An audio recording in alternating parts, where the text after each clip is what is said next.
السلام عليكم ورحمة الله وبركاته.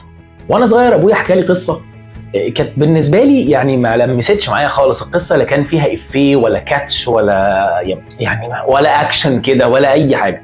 ولكن مع الوقت ابتديت أفهم القصة دي، لأن القصة دي حصلت لي بحذافيرها في حياتي الشخصية 3 مرات، وبعدين ابتديت ألاحظ إنها بتحصل لناس تانية كمان، فابتديت أفهم القصة دي وراها إيه.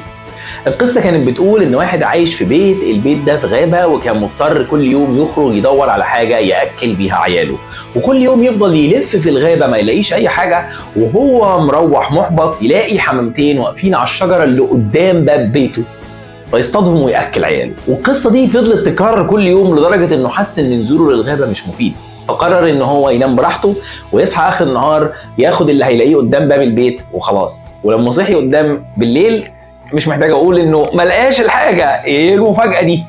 طب واسال بابا ليه ما لقاش الحاجه؟ ليه يعني؟ قال لي عشان هو بطل سعي.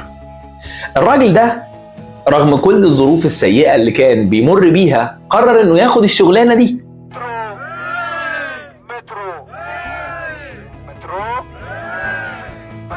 ليه؟ عشان يسعى. ولقى مش حمامتين، ديناصور قدام باب بيته.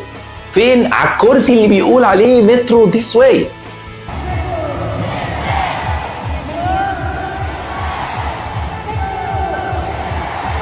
جات له لحد عنده.